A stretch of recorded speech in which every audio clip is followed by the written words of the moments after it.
Patria, se abre la sesión.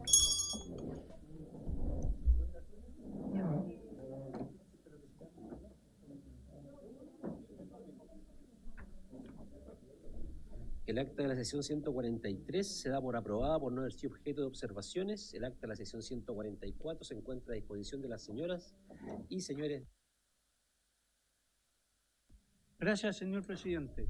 Se da cuenta de los siguientes documentos que han llegado a nuestra comisión. Informe de la Biblioteca del Congreso Nacional sobre coyuntura económica nacional y escenario internacional. Confirmaciones para el día de hoy de la presidenta del Banco Central de Chile, señora Rosana Acosta, quien concurre junto al fiscal, señor Juan Pablo Araya, y al gerente de División de Política Financiera, señor Claudio Radaz. El superintendente de Salud, señor Víctor Torres, quien asiste junto a la asesora legislativa, señora Natalia Castillo, y a la jefa de comunicaciones, señora Jimena Gutiérrez. Comunicaciones por medio de correos electrónicos con la economista Michelle Lavé, es lo que indica que no obstante tener reunión en Santiago a las 17:30, el día de hoy puede poner vía Zoom al final de la sesión y remitió su presentación.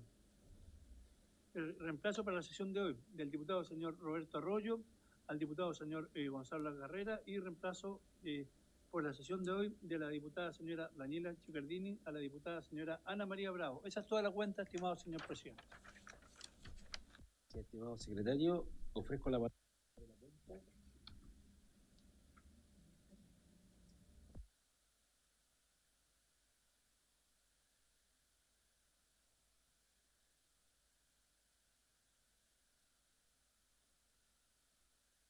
Ahí está. Bien, vamos a pasar entonces a la orden del día, no habiendo varios. Vamos a dar la bienvenida a quien nos acompaña el día de hoy, la presidenta del Banco Central, la señora Rosana Acosta, quien concurre junto al fiscal, don Juan Pablo Araya, y al gerente de la división política. ¿Está ahí atrás? ¿Sí, con usted? Ah, están. Ya, ok. De la división política financiera, señor Claudio Radaz. Le damos la bienvenida a nuestra comisión. Agradecemos también que hayan, obviamente, concurrido a nuestra invitación. Vamos a pasar a estudiar entonces estos proyectos refundidos, en la discusión en particular, el boletín 15.779 y el 15.787, que tienen como propósito el modificar cuerpos legales para eliminar la unidad de fomento como sistema de reajustabilidad en casos que indican. Aprovechamos y le damos inmediatamente la palabra a la presidenta del Banco Central, la señora Rosana Acosta.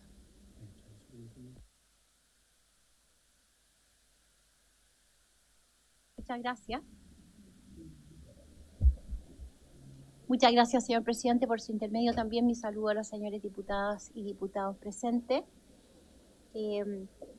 Actualmente se discute en el Congreso Nacional, en esta instancia, este proyecto de ley que busca limitar o eliminar el uso de la unidad de fomento como mecanismo de reajustabilidad en contratos de arriendo, créditos hipotecarios, planes de salud y también en servicios educacionales. La Comisión de Economía, esta comisión, ha retomado la discusión sobre un proyecto de ley entonces que busca restringir el uso de la unidad de fomento, el que se encuentra en su primer trámite constitucional. El proyecto en discusión reduce o refunde dos mociones presentadas a comienzos del año 2023.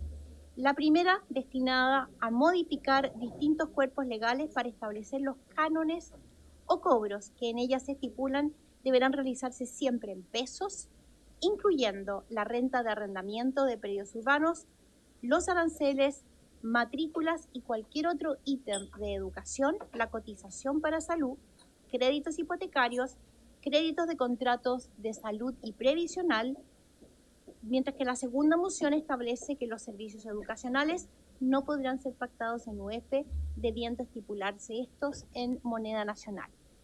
Por cierto, agradecemos la invitación a esta honorable comisión para presentar nuestra visión respecto a las posibles consecuencias económicas y financieras del proyecto en análisis. En la invitación se nos solicita además de referirnos a los créditos hipotecarios que abordemos la prohibición de aplicar la UF como mecanismo de reajuste en los contratos de arriendo, educación y salud. Entendemos que esta medida apunta a limitar la fijación de precios en UF como forma de reajuste automático y diario que refleja la variación del índice de precios al consumidor a lo largo del mes anterior. En ese sentido, conviene destacar que fijar precios en pesos o en UF no excluye la posibilidad de renegociar los términos de renovación de un determinado contrato si han cambiado las condiciones de mercado por factores adicionales a la reajustabilidad por inflación. Dado el mandato del Banco Central de Chile de preservar la estabilidad del sistema financiero, utilizaré un caso o el caso en particular de los créditos hipotecarios para ilustrar los mecanismos económicos de ajuste que podrían activarse al limitar el uso de la unidad de fomento. Estos mismos mecanismos se aplican a otros tipos de contratos de bienes y servicios, por lo que a continuación de ello abordaré también ese ámbito. Además, cabe recordar que la Ley Orgánica Constitucional que rige el Banco Central le da facultad para autorizar los sistemas de reajuste que puedan usar los bancos y las cooperativas de ahorro y crédito en sus préstamos en pesos. Esto significa que estas instituciones no pueden aplicar sistemas de reajuste que no hayan sido aprobados por el Banco Central. En el uso de esta facultad, el banco ha autorizado la utilización de la UF en los créditos que estas entidades otorgan. La misma ley establece que si en el futuro se cambia o elimina un sistema de reajuste autorizado, esto no afectará los créditos ya vigentes. Esto reafirma el principio general de que las leyes nuevas no tienen efecto retroactivo sobre contratos anteriores. Partiendo entonces con el análisis más en particular, la UF tiene un valor como herramienta de gestión de lo que llamamos el riesgo inflacionario. Esta fue creada el año 1967 como respuesta a la necesidad de contar con un mecanismo que permitiera preservar el valor real de los contratos en un contexto de alta inflación.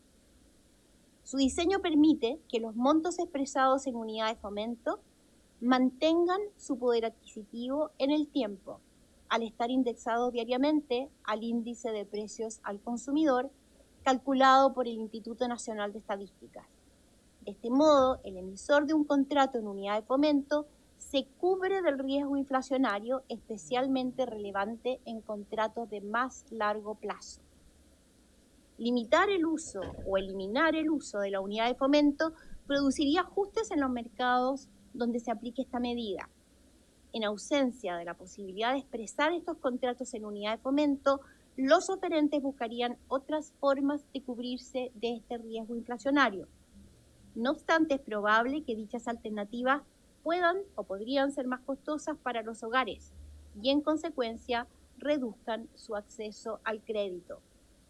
El mercado hipotecario podría verse afectado de forma importante, limitando el acceso al crédito para las personas. Actualmente, más del 90% de los créditos hipotecarios en Chile están denominados en unidad de fomento.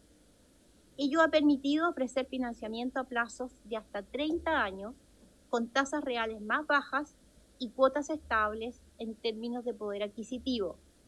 Cabe notar que estos plazos son más comunes en economías avanzadas que en economías emergentes como la nuestra. Al eliminar la UF, ello implicaría que los oferentes de crédito trasladen el riesgo inflacionario a primas por riesgo incluidas en las tasas fijas en peso o al uso de tasas variables. Una tasa fija en pesos, conocida como tasa nominal, incorpora 4 componentes: la tasa en unidad de fomento o la tasa real, la inflación esperada durante el periodo de duración del crédito y 2 primas adicionales que compensan al prestamista por asumir riesgos. Estas son el riesgo de variación futura de la tasa real, riesgo de tasa real, y el riesgo de que la inflación se desvíe de lo previsto, riesgo inflacionario. Los créditos expresados en UF, en cambio, no incorporan una prima por riesgo inflacionario. Así, la tasa en pesos implícita en estos contratos será en promedio menor que la de aquellos denominados directamente en pesos. De esta forma, Aunque un crédito denominado en pesos podría reducir el riesgo inflacionario al que están expuestos los hogares durante su vigencia, aumentaría el costo de acceder a este. Además, dado que los riesgos de inflación y de tasa real aumentan con la duración del crédito, es probable que los contratos en pesos tengan plazos más cortos. Esto, a su vez, limitaría el acceso al crédito y la inclusión financiera, ya que menores plazos exigen cuotas o dividendos más elevados. A modo de ejemplo, si se consideran las condiciones de financiamiento promedio del año 2024, un crédito hipotecario en UF presentó una tasa de interés real anual en promedio de 4,8% a un plazo de 25 años. Bajo estas condiciones, el dividendo mensual por la compra de una vivienda de 3.000 UF es de 665.000 pesos. En contraste, un crédito hipotecario en pesos tuvo una tasa de interés nominal anual de 8,2%, en este caso el plazo de los créditos era cercano a los 15 años. Para un monto de 3.000 UF, el dividendo mensual en este caso se acerca al 1.100.000 pesos. Como alternativa a una tasa fija en pesos, los oferentes de crédito podrían optar por ofrecer contratos con tasa nominal variable. Esto ocurre en otros países que no cuentan con mecanismos similares a los créditos en UF. En estos casos, los hogares terminan asumiendo una mayor exposición al riesgo, ya que no solo deben enfrentar el riesgo inflacionario, sino que también el riesgo asociado a las fluctuaciones de tasa de interés.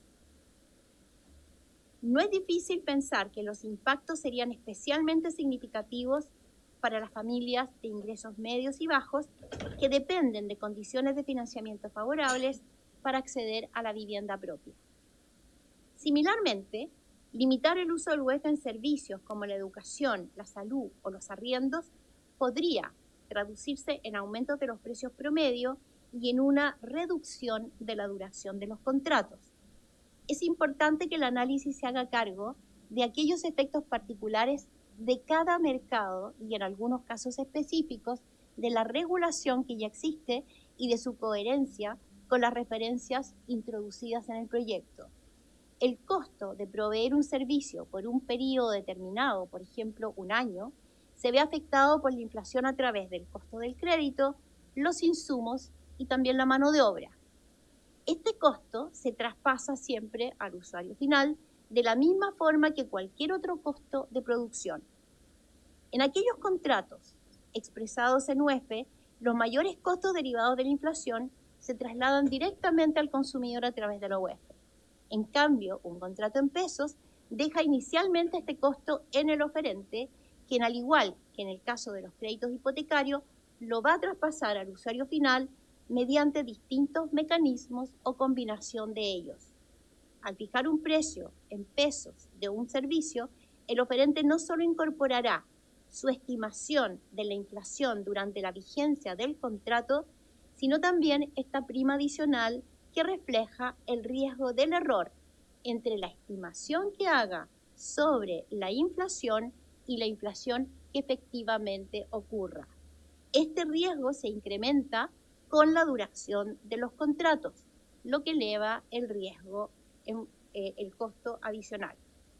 En consecuencia, al eliminar la unidad de fomento, podría traducirse en precios promedio más altos para los servicios, en contratos de menor duración, lo que incrementaría los costos de transacción de la economía. Además, podrían surgir mecanismos de reajuste alternativos, como la indexación al índice de precios al consumidor o efectos adversos sobre la oferta de servicios. La magnitud de estos impactos depende sin duda en gran medida de las características de cada uno de los mercados y de los plazos involucrados.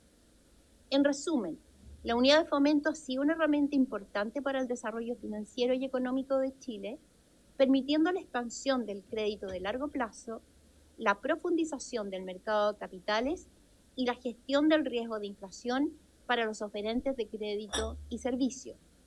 Su eliminación o restricción podría tener efectos negativos, particularmente en contratos de largo plazo. Por lo mismo, es recomendable analizar separadamente cada mercado desde el punto de vista técnico, evaluando sus costos y sus beneficios a nivel agregado. Los desafíos del financiamiento hacen indispensable mantener instrumentos que permitan a los oferentes de crédito y servicios gestionar el riesgo inflacionario de manera eficiente y confiable. Ello es más importante, como ya he dicho en distintas oportunidades, cuanto mayor es el plazo considerado de los contratos. Se deben considerar también impactos que esto pudiese tener en los contratos vigentes, de modo de no afectar su certeza jurídica. De lo contrario, ello requeriría de la modificación de un número elevado de contratos. Por último, importante, una política como esta no tendría impacto alguno sobre el control de la inflación y, por tanto, no afectaría la evolución del costo de vida. Lo que sí afecta el costo de vida es una inflación baja y estable que el Banco Central controla a través de la política monetaria. Muchas gracias, presidente. Gracias, presidenta. Vamos a ofrecer la palabra a las señoras diputadas, señores diputados. Diputada Cid. Muchas gracias, presidente. Bueno, saludarla a usted, a quien la acompaña, al director también que está acompañándonos, a los colegas y a los asesores. Bueno, en definitiva, nosotros lo que queremos ver es qué es mejor para el consumidor. Y en base a eso, hacer la pregunta por su intermedio, presidente, directamente a la presidenta del Banco Central, en relación a qué es más conveniente para el consumidor. Desde mi punto de vista, por lo que he escuchado en la comisión y por mi formación académica, yo entiendo que es mejor la UF porque existe más certeza, en el fondo sería más barato para el consumidor, pero me gustaría hacerle la pregunta directamente a usted, que es la experta. No solamente en términos de hipotecarios, sino también en términos de arriendo, del tema de las universidades, el pago de colegiatura, que nos explicara bien, así como bien en simple, qué es mejor para el consumidor. Muchas gracias. Diputado Manucheri, gracias, diputada Cid. Gracias, presidente.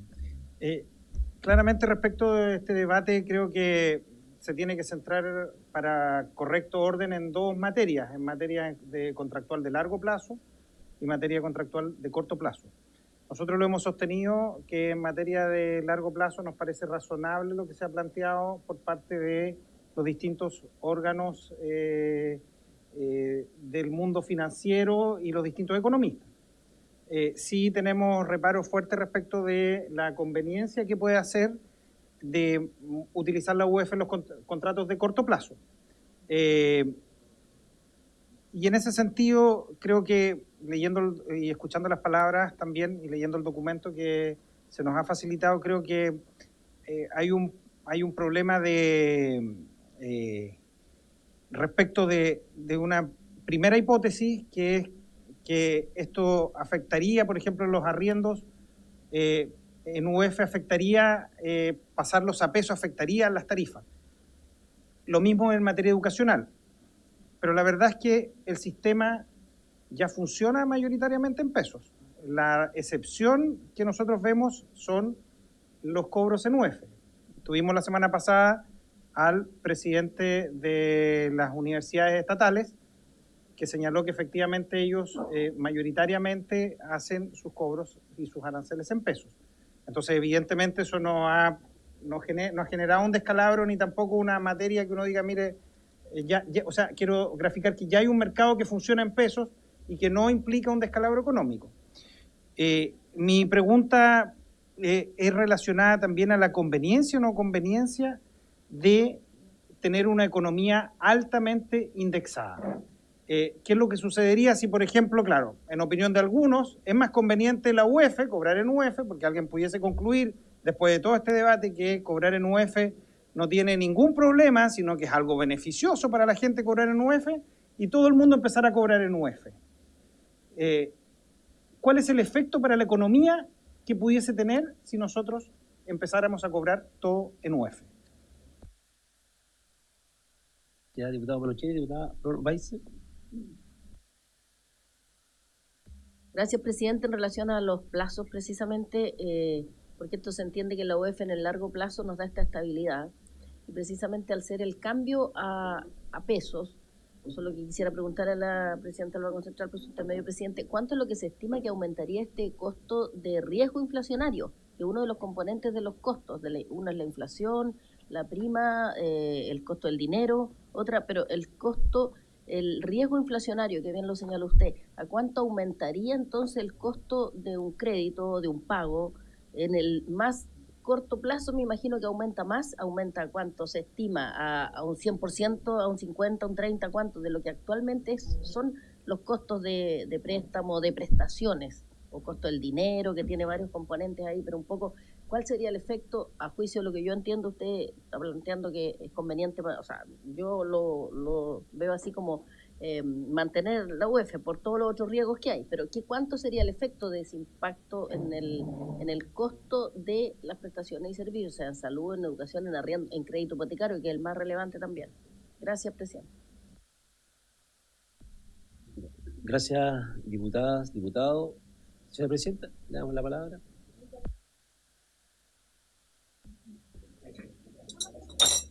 Gracias.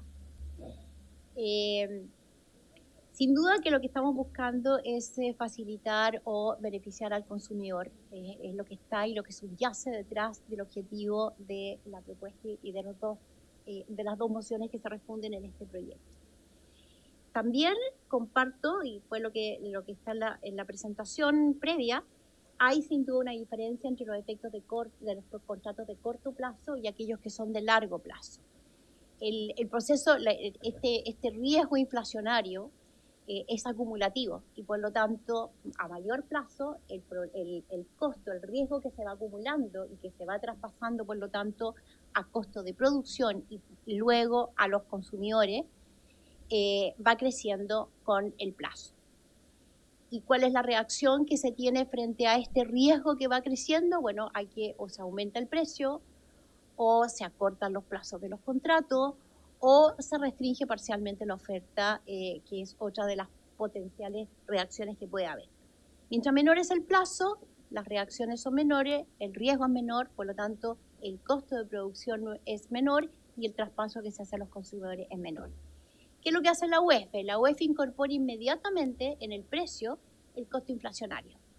Al incorporarlo inmediatamente, no hay un riesgo, no hay una diferencia entre la inflación efectiva y la proyección de inflación que hizo el oferente al momento de establecer los precios. Ese es el riesgo adicional que se suma, particularmente en los contratos de largo plazo, cuando no existe un mecanismo que permita proteger. Mecanismos que permitan proteger, la UEF no es el único, hay otros mecanismos que permiten proteger. La UEF tiene la gracia que tiene un valor estimado sin duda y reduce los costos de transacción en los contratos.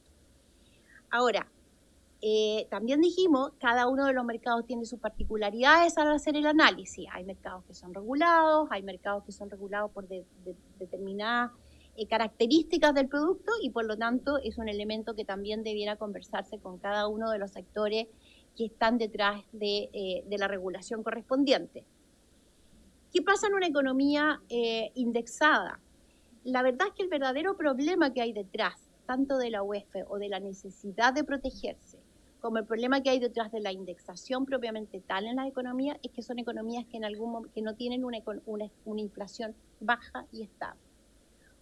Si la inflación es baja y estable, el riesgo inflacionario es bastante menor, porque en promedio la inflación se mantiene en el nivel de 3%, por lo tanto este riesgo inflacionario en periodos largos se va acotando y eso es relevante. Entonces, cuando surge esta discusión de la unidad de fomento, surge precisamente en periodos en que la inflación es más alta. El verdadero problema que hay detrás, lo que de verdad está generando un costo detrás de esto, es la inflación.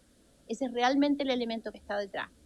Lo que hay detrás de tener o no tener la UEF es reconocer que hay un costo en la producción que crece por un proceso inflacionario, que crece por la dificultad de proyectar la inflación y que es un costo más, como lo son los insumos, como lo es el costo de contratar personas, de comprar máquinas, etcétera.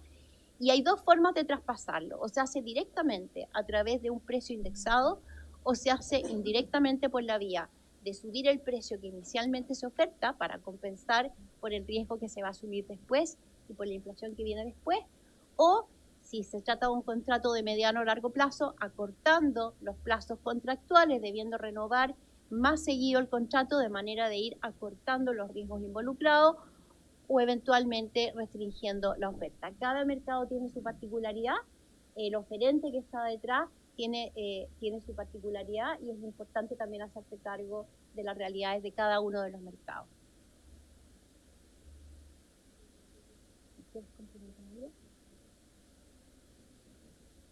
¿Quieres complementar? No sé si por... Sí, Claudio Radatz, gerente de la División de Política Financiera del Banco Central de Chile.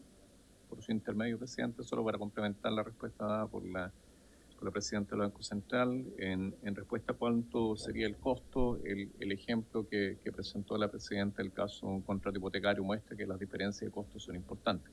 Las primas en ese caso implícitas son de alrededor de un punto porcentual, que en un contrato a largo plazo es una gran diferencia. Cuando se traspasa, como mostraba en el ejemplo de la presidenta, de una hipoteca fijada a plazos más largos en UF versus la misma en peso, puede llegar a ser un 40% más. En la diferencia de costo mensual, que eso puede limitar el acceso de los hogares al crédito hipotecario. En contratos más cortos, evidentemente, las primas son más chicas y el efecto es un poco más acotado. Diputada, ¿sí? Bueno, en realidad agradecer la explicación. En el fondo, por lo menos a mí me queda claro que la verdad que el problema es la inflación, no la UF, y que en el fondo para el consumidor el transar en UF le conviene mucho más a que lo estén reajustando, haciéndole un valor más alto. Eso, presidente, nada más. Bien. Ofrezco la palabra ya para finalizar esta primera parte. Bueno, le agradecemos, presidenta, a su equipo también por acompañarnos en esta tarde. La dejamos ahora con libertad de acción, sabemos que tiene otras actividades también, así que muy agradecido por habernos acompañado en esta comisión. Diputado y diputada.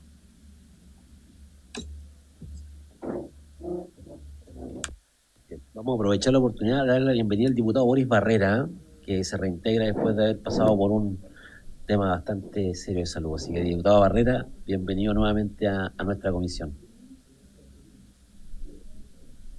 Bien, vamos a pasar al segundo invitado, también muy importante para esta comisión y para el destino de este proyecto. Es el superintendente de salud, ¿cierto?, el señor Víctor Torres, quien asiste junto a la asesora legislativa, la señora Natalia Castillo Muñoz. Y también la jefa de comunicaciones, señora Jimena Gutiérrez. ¿Por ahí de usted? Ahí está, perfecto. Vamos a jefa. Así que le damos la palabra, superintendente, y bienvenido a nuestra comisión. Muchas gracias, presidente. Saludar por su intermedio a los señores y señoras diputados y diputadas. La verdad que a mí me corresponde hablar sobre el impacto que tendría este proyecto fundamentalmente en los contratos de salud que corresponden a las ISAPRES. Nosotros no regulamos los seguros de salud que habitualmente las aseguradoras están comercializando, que tienen una expresión diferente en el mercado. Entonces, partir diciendo que a diferencia de los contratos que este proyecto propone pactar en pesos, como es el caso de los arrendamientos, los servicios educacionales, los créditos hipotecarios, en materia de planes de salud de ISAPRES, no solo la cotización se encuentra pactada en unidades de fomento, que es el 97,3% del total de los contratos del sistema, sino que las bonificaciones de los contratantes y los topes también de las prestaciones. Por lo tanto, si se eliminara la UF solo de la cotización y no así de la bonificación, se ocasionará una alteración injustificada del equilibrio de las prestaciones que el proyecto de ley afirma combatir. Los otros contratos indicados en el proyecto pueden ser incluso de largo plazo o de corto, como se ha mencionado acá, como de largo plazo el caso de los créditos hipotecarios. Pero ninguno de los contratos que se ha mencionado tiene la naturaleza que tienen estos, que son indefinidos, ¿ya? O sea, no son solo de largo plazo, sino que lo acompañan hasta el fin de los tiempos, salvo que uno decida cambiarse de plan o eventualmente sea, digamos, claro, emigra a FONASA o eventualmente la ISAPRE por alguna medida tome la definición de que no continúe ese contrato por un desahucio. Y así está establecido precisamente en el inciso primero del artículo 197 del DFL1 del 2005 del Ministerio de Salud.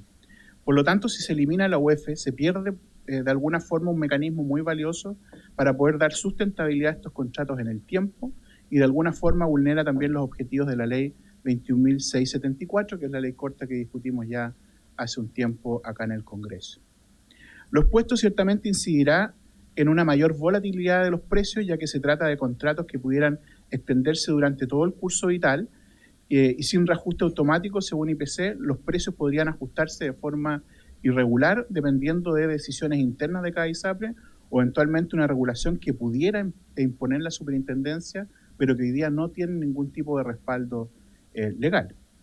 Asimismo, también ocasiona menos previsibilidad, ya que los afiliados tendrían menos claridad sobre cuánto podrían pagar en el futuro frente, por ejemplo, a cambios inflacionarios.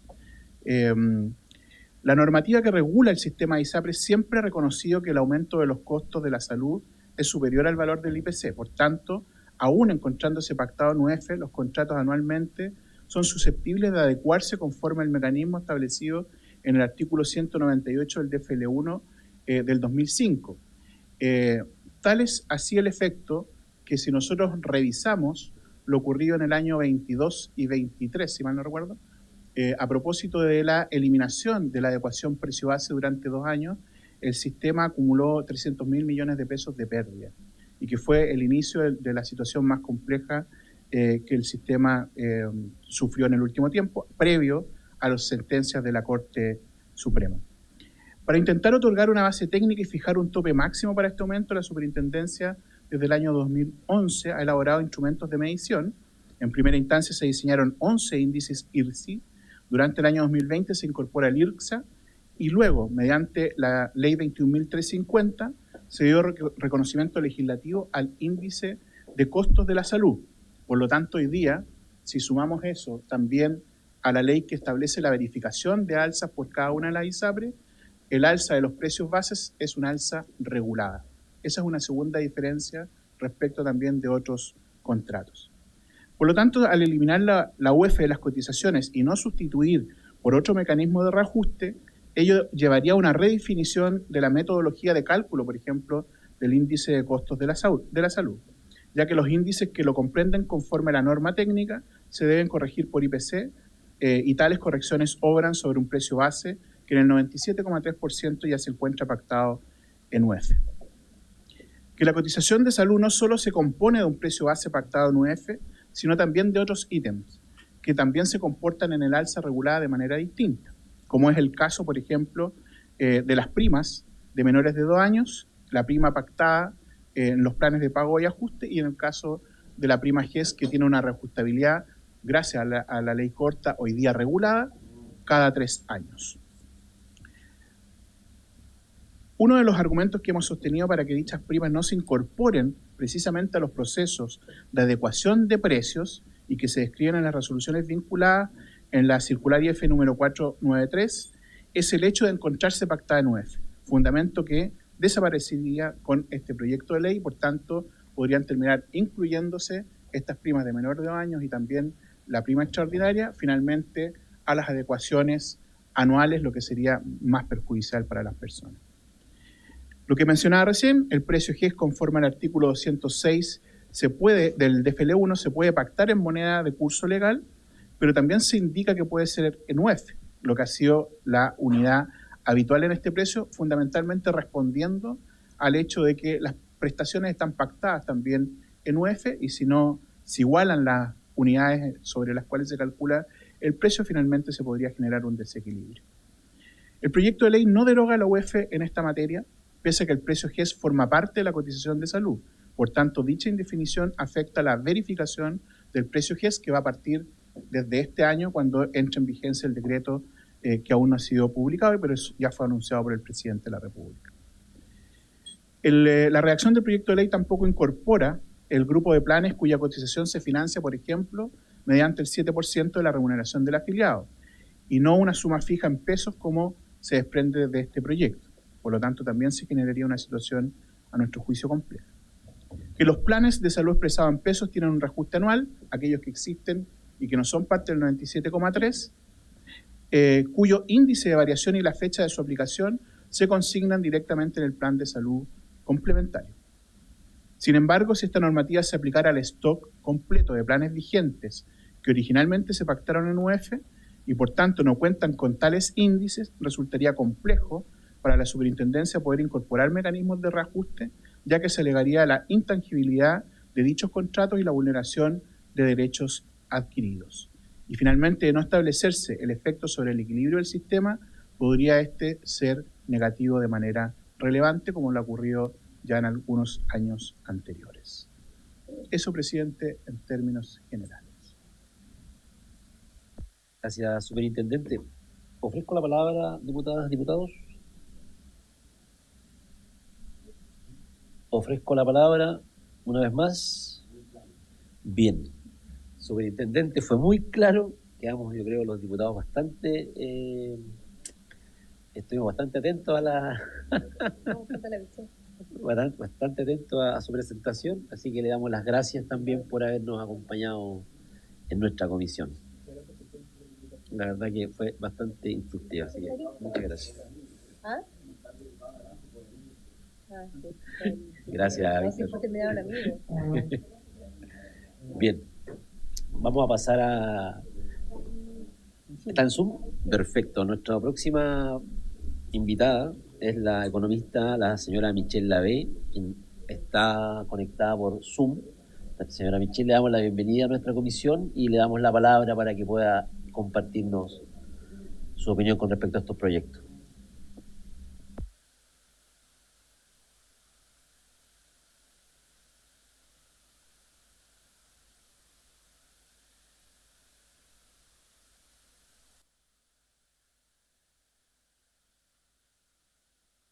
Que no quiero repetir lo que ya dijo la presidenta del Banco Central, lo que ya cierto el superintendente, y voy a ir una parte, la parte numérica, por ejemplo. Pero principalmente déjenme empezar con cuáles son las ideas matrices.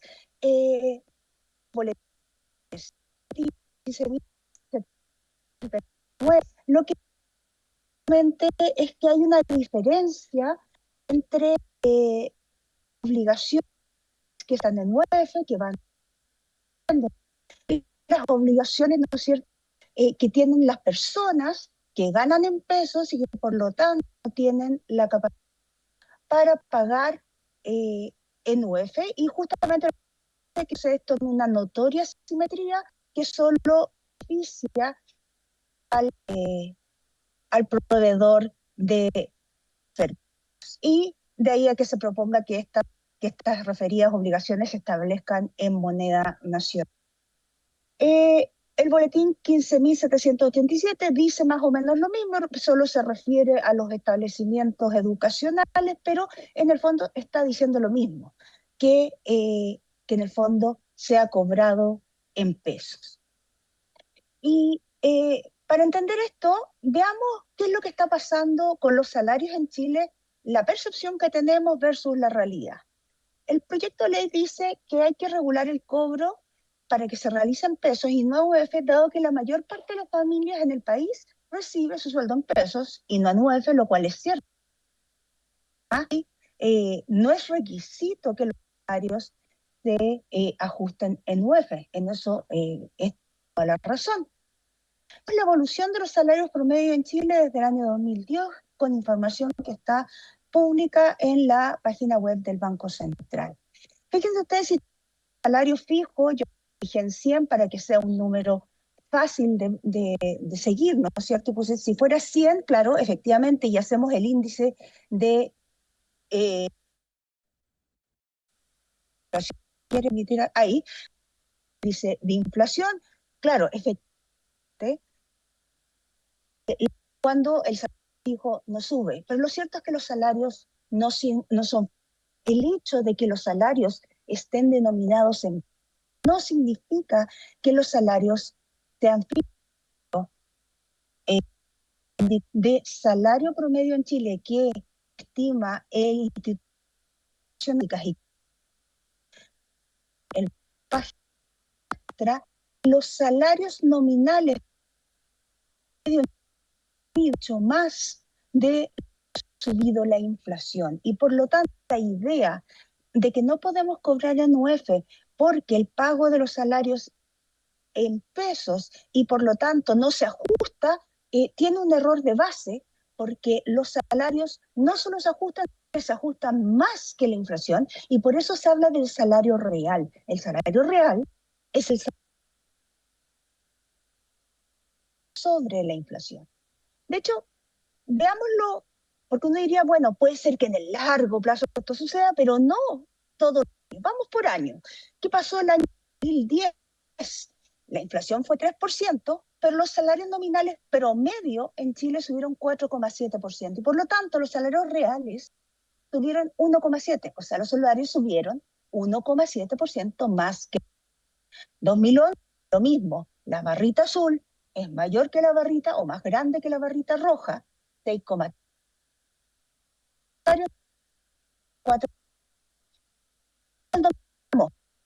Los casos que nos llevan a que se genere esta moción. Los casos de inflación de la producto de los retiros, de los año el 20, los salarios solo subieron 6,8%. O sea, en la inflación fue 12,8%.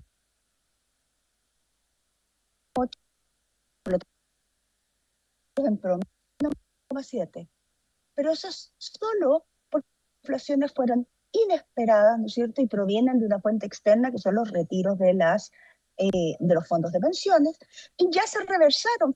Esta es la gran diferencia que se produce el año cuando los salarios reales suben 7,7 versus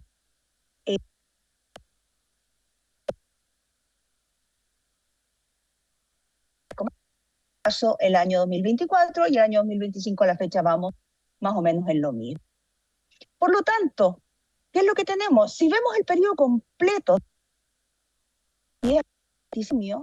lo que tenemos es que la inflación ha alcanzado un 4,2% anual, pero los salarios finales han subido un 6,1% anual y por lo tanto los salarios reales han subido 1,9%, o sea, 1,9% por sobre la inflación. Y por lo tanto no es cierto. Si yo fijo algunos precios en UF, no voy a tener para pagar salarios promedio de la economía.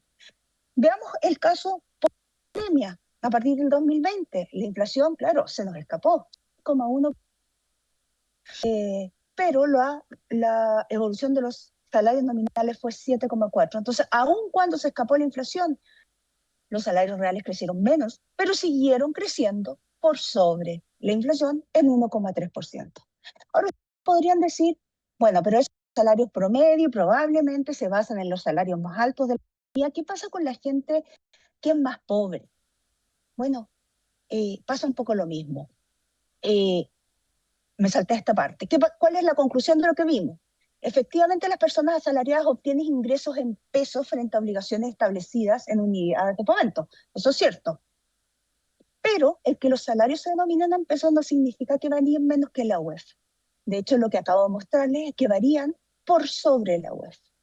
Por ejemplo, tal como se observa en Chile, los salarios promedio han crecido más que la UEF, incluso en el periodo post-pandemia.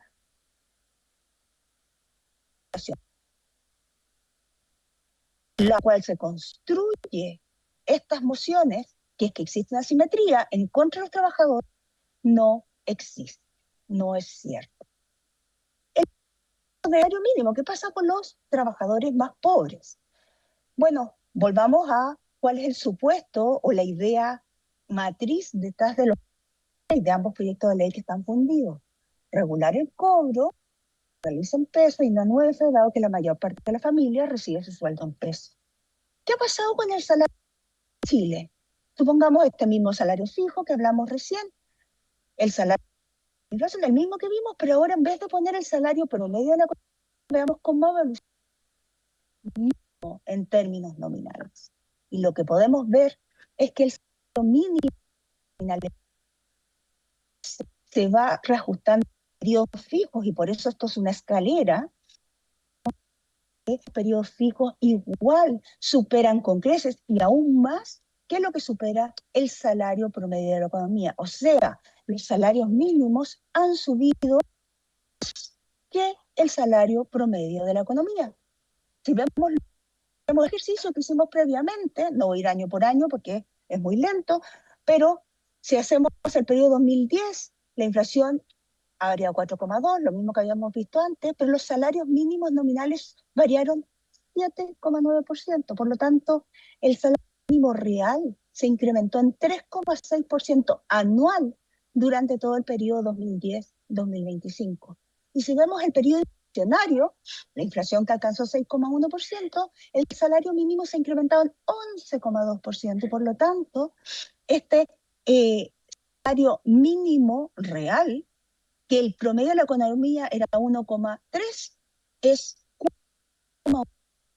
3 veces lo que se incrementó el resto de los salarios de la economía. Y por lo tanto, las personas asalariadas obtienen ingresos en pesos, lo mismo que dijimos recién, pero esto no implica que sean fijos y que varíen menos que el UF, y por el contrario, tanto el salario promedio de la economía como los salarios mínimos han crecido mucho más que el UF. Y por lo tanto, no es cierto que nosotros tomamos un individuo promedio, no va a poder reajustarse con UF cuando tiene que hacer sus pagos. Por lo tanto, no existe una asimetría en contra de los trabajadores. ¿Qué es lo que tenemos? Tenemos un error en el diagnóstico del problema. Veamos cómo se calcula el UF.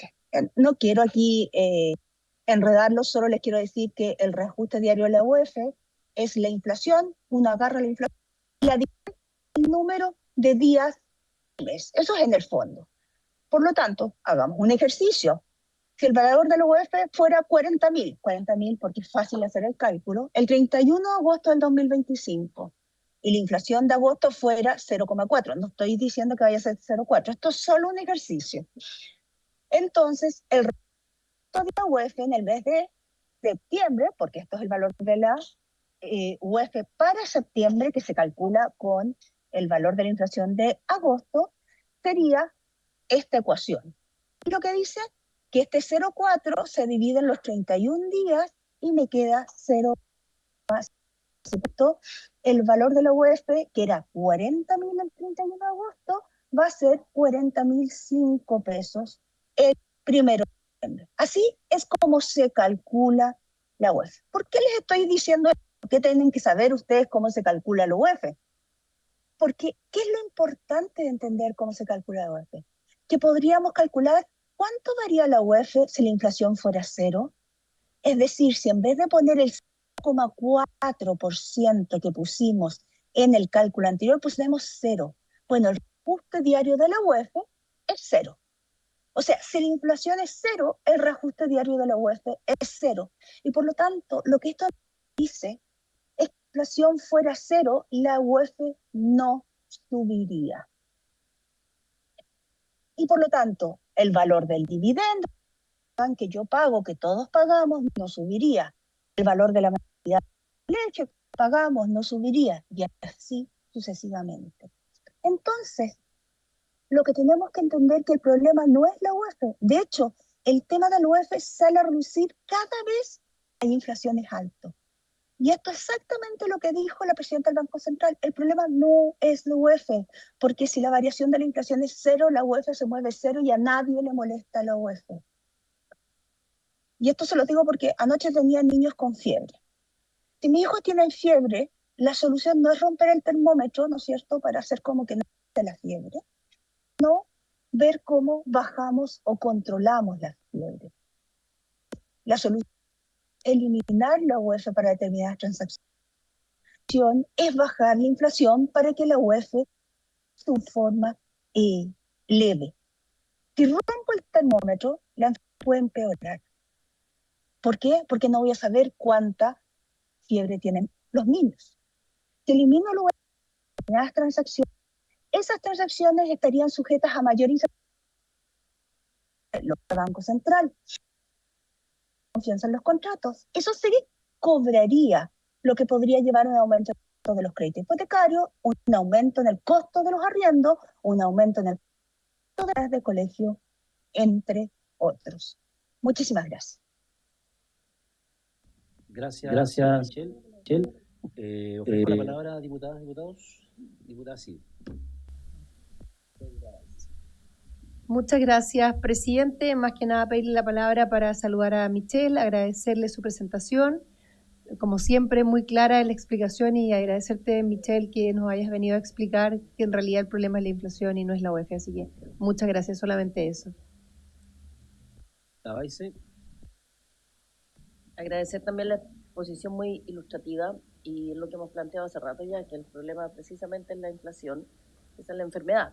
Pero también cuando decía que es bien puntual, cuando la inflación es cero, la UEF aumenta cero. Y si fuese negativa, baja. ¿Es así? Sí, pero es que puede que esté... Gracias.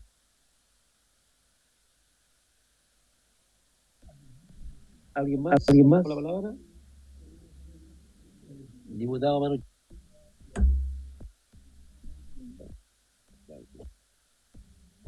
Presidente, gracias. Creo que evidentemente pueden haber algunas situaciones que parecieran a simple vista reales, pero no son así.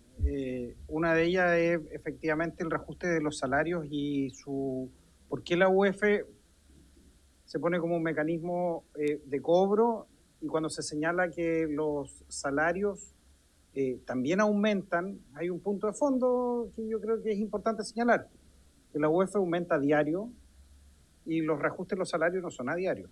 Los reajustes de los salarios normalmente efectivamente pueden subir, pero son reajustes normalmente anuales. Y eso creo que funciona tanto en el sector privado como en el sector público. Y por tanto, cuando suben las colegiaturas durante el año, por ejemplo, en base a la UEF, los salarios no están subiendo mensualmente, los salarios se están reajustando una vez al año. Y en segundo término, creo que además efectivamente cuando se señala que el problema es la inflación, evidentemente hay un problema con la inflación, pero el problema de fondo, y todos creo que trabajamos justamente para que no haya en esos niveles de inflación y el costo de la vida de la gente pueda ser menor.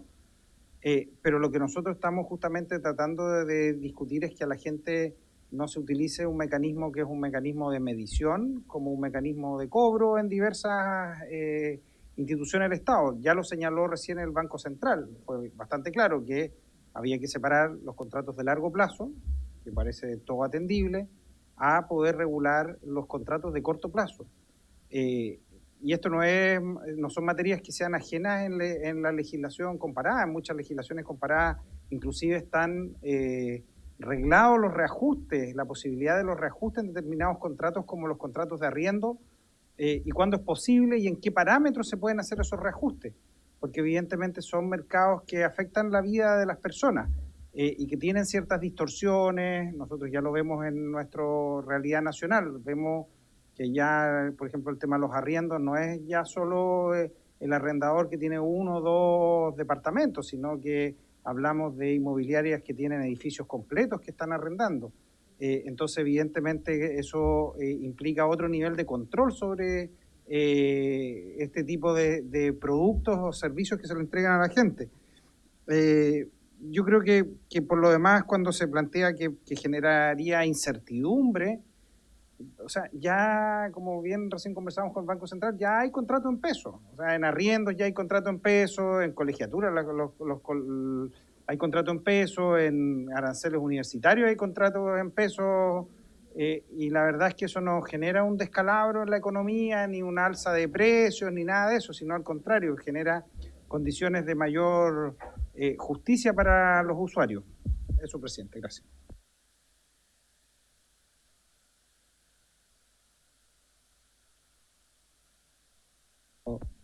Diputado Arroyo y luego la señora Michelle. Muchas gracias, señor presidente. Agradecer a la señora Michelle Lavé. Siempre su exposición es muy clara, la he escuchado hartas veces y la verdad que la capacidad que tiene ella de graficar las cosas y simplificar a veces lo complicado que es el área de la economía, ha causado mucha admiración. Yo le agradezco la simpleza con que expone, así que solamente eso, agradecerle su exposición y enviarle mi saludo. Muchas gracias. Gracias, diputado. Señora Michel, tiene la palabra.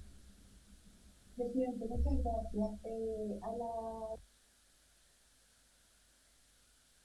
la educativa, la variación de la UEF, o sea, iría ha pasado en algunos meses, hace tiempo que pasa, pero antes del 2020 era común que 1 o 2 meses al año tuviéramos inflación negativa y por lo tanto la web tuviera reversas negativas. Al diputado Manucheri, efectivamente los reajustes no son diarios. Por cierto, tampoco el reajuste de los contratos de arriendo ni de los colegios, en general son mensuales. Pero lo que pasa es que lo importante es el efecto acumulado, porque si el ajuste del salario acumulado es mayor que el ajuste de mis gastos, por ejemplo, si mis gastos fueran solo el colegio y solo el arriendo, colegio más arriendo, se ajustaran una vez al mes y a final de año me ajustan el salario de una sola vez, pero me lo ajustan más que la inflación, y los trabajadores salen ganando. Yo prefiero que los trabajadores salgan ganando y que por lo tanto los salarios, que estos salarios suban en forma natural, en forma libre. En los a corto plazo sí se genera incertidumbre. Y es cosa que usted compare y pida cotización por su interés, presidente, a un banco de las tasas en UF y las tasas en pesos. Y se va a dar cuenta que las tasas en pesos son mayores que las tasas en UF. Y por lo tanto, si queremos chilenos, vamos a terminar pagando no solo el crédito, sino también este premio por riesgo. ¿Qué premio por riesgo? Créanme, quienes serían los más felices si eliminamos son los que van a llevar esa plata, los bancos. Adicionalmente, hoy día existen montos en pesos reajustables por IPC. Un peso reajustable por IPC es exactamente igual a la UF. ¿Cuál es la diferencia? Que cada mes, cuando es el peso reajustado por IPC, tiene que ver cuánto fue el IPC y hacer el cálculo. Cuando ya hay un instrumento en UF, no tiene que hacer eso.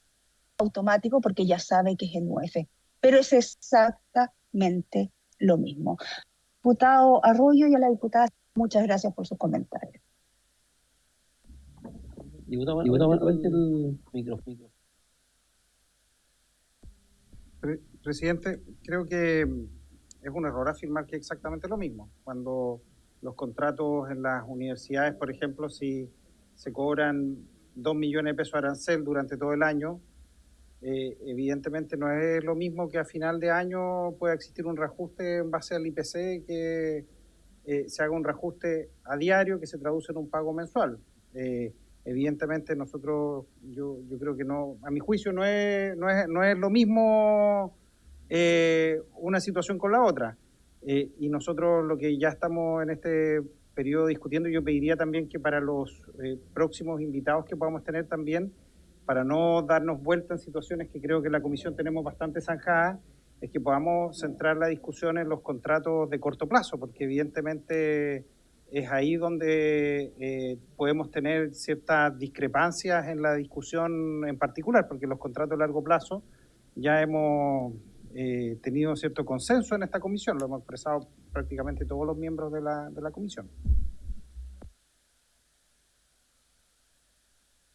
Diputada, adelante.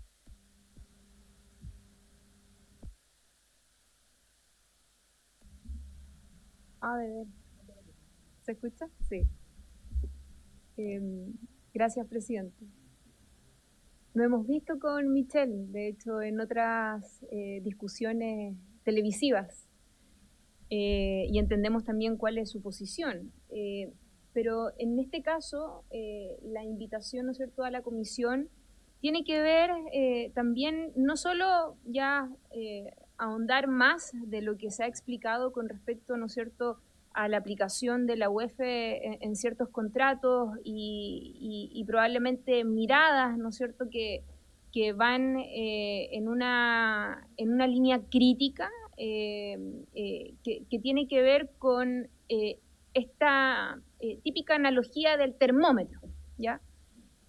Sino que a mí me gustaría escuchar a la economista cuál es la opinión de ella frente a esta posibilidad, no quedarnos con el crédito hipotecario, que sabemos que es un contrato de largo plazo, pero ¿qué pasaría con evitar el cobro en contratos de corto plazo? Por ejemplo, en vivienda. Y quiero quizás refrendar un poco lo que señalaba el diputado Manucheri, porque efectivamente, y a mí no me queda clara un poco ese análisis, que ¿cómo es posible que se dé esa dualidad hoy en día en Chile, en donde existan contratos de arriendo en pesos y en este caso hay otros con UF, y pareciera ser que pongámonos desde el lado del consumidor?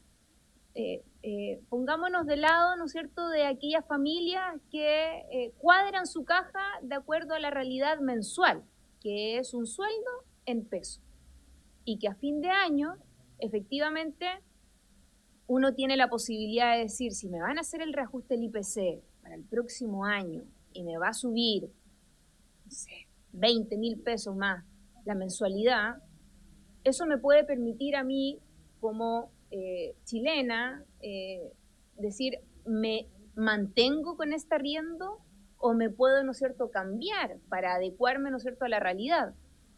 A veces el pago en UF, que entendemos por qué nace en los años 60, pero que en el transcurso del tiempo ha ido distorsionándose el fin, ¿no es cierto?, para el que se creó, y se ha utilizado hoy día como moneda, ¿no?, de pago para distintos contratos. Y yo creo que es ahí donde nosotros queremos ir acotando el debate, porque ya creo que hay una voluntad política por parte de quienes somos autores de la moción de ir dejando ciertos aspectos de lado, pero poner el foco en algunos puntos críticos que incluso han venido a plantear con mucha fuerza asociaciones de consumidores, como CONADECUS y tantos otros, que efectivamente señalan que hay una situación que se debería abordar, y nosotros lo que pretendemos hacer en esta comisión es mejorar el proyecto de ley, poniéndonos de lado, ¿no es cierto?, también de los consumidores. Y solo para dejarlo mencionado, quizá en algún minuto también hay que dar un debate mucho más profundo del por qué siempre quien asume las variaciones o la inflación es el consumidor. Hay otros países que han dado la discusión con respecto a cómo se reparte también ese peso entre el consumidor y muchas veces en la banca, si es que hablamos, ¿no es cierto?, del crédito hipotecario. Creo que es un tema que ha aparecido también en el debate, que no quiero profundizar hoy día, pero lo quería dejar mencionado porque ha sido parte también de la discusión que se ha dado en el transcurso de este proyecto de ley. Gracias, presidente. Gracias, diputada. Señora Michelle. Respondiéndole por su interés a la diputada Ticardini, a quien saludo porque no la había visto al principio, y diputado Manucheri. El ejemplo que ellos dieron era este pago, ¿no es cierto?, de la universidad de 2 millones. Y aquí estamos hablando de contratos que son a un año, ¿no es cierto? Contratos reajustables por IPC, porque hay distintos tipos de contratos reajustables por IPC, contratos reajustables en UF, que es lo que se quiere eliminar acá, y contratos fijos directamente, no reajustables. Pero el que no sean reajustables, que no suban. Y eso es lo importante que hay que entender. La diputada, por su presidente, dice que los chilenos necesitamos cuadrar, ¿no es cierto? Y lo que hacemos no es decir, bueno, tengo esta plata para pagar el dividendo o el arriendo y esto para comida. El problema no es cuando la inflación, como dijo la presidenta, es pareja y estable, 3%, porque yo podría cuadrar perfectamente sabiendo que la inflación es 3%, si es que yo tengo la UF, porque sé que si la inflación es 3%, la UF se va a subir todos los meses, ¿no es cierto? Es pareja y estable. El problema es cuando la UF nos sorprende, pero la UF no sorprende porque sí, la UF nos sorprende porque lo que nos sorprendió fue la inflación, no la UF. Nuevamente, la UF es una forma de ir. El problema es la inflación. Por lo tanto, esto es exactamente igual al chiste de Don Otto que quería eliminar el sillón cuando pilló a su hija en el sillón. ¿Ya? Nada de eliminar el sillón no es... ¿sí? Aquí déjenme darles un ejemplo. Si yo soy un arrendador, yo arriendo mi departamento, yo quiero cobrar 100 pesos hoy día, 1 de enero, pero yo creo que la inflación va a ser 10% durante 1% porque es fácil de calcular, 10 pesos. Yo debería cobrarle no 100 pesos, porque yo sé que a final de año la inflación acumula el 10%, si yo calculo, ya, debería cobrar 110, los 2 millones del diputado Manucheri. Pero resulta que yo no voy a cobrarle 110, yo no sé si la inflación me va a dar sorpresas en mitad del año y me voy a equivocar. Entonces probablemente le voy a cobrar 112, 113. Premio por se llama esto. Por mucho que ustedes quieran legislar pensando en las buenas intenciones, detrás de esto hay alguien que necesita pagar el dividendo del departamento que está arrendando, y el dividendo por lo tanto se va a cubrir. Y eso significa que el consumidor, en vez de pagar los 110, va a terminar pagando 112 en un contrato de corto plazo. ¿Es bueno para los consumidores si nos ponemos en de los consumidores? No, no es bueno. La incertidumbre nunca es buena para los consumidores, la pagan los consumidores. Y por lo tanto, nuevamente, no sirve de nada esconder el termómetro, no sirve de nada esconder la UF. Lo que necesita es que no haya aumentos en la inflación. Muchas gracias, presidente. Gracias, señora Michelle. Diputada Checardini. Sí, gracias, presidente. Quizás hacer una reflexión escuchando a la economista.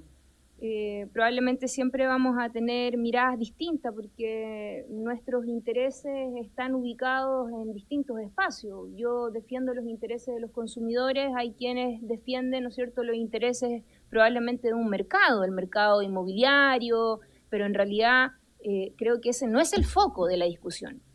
Acá hay un mal uso de un instrumento que no fue creado para lo que se está utilizando hoy en día, que es el pago de una infinidad de contratos, los cuales incluso pues, hasta las escuelitas de fútbol se pagan en UF, que no tiene ningún sentido, pero bueno, es parte de lo que nos han pedido tantos chilenos y chilenas que han visto que la UF se ha transformado en un verdadero abuso.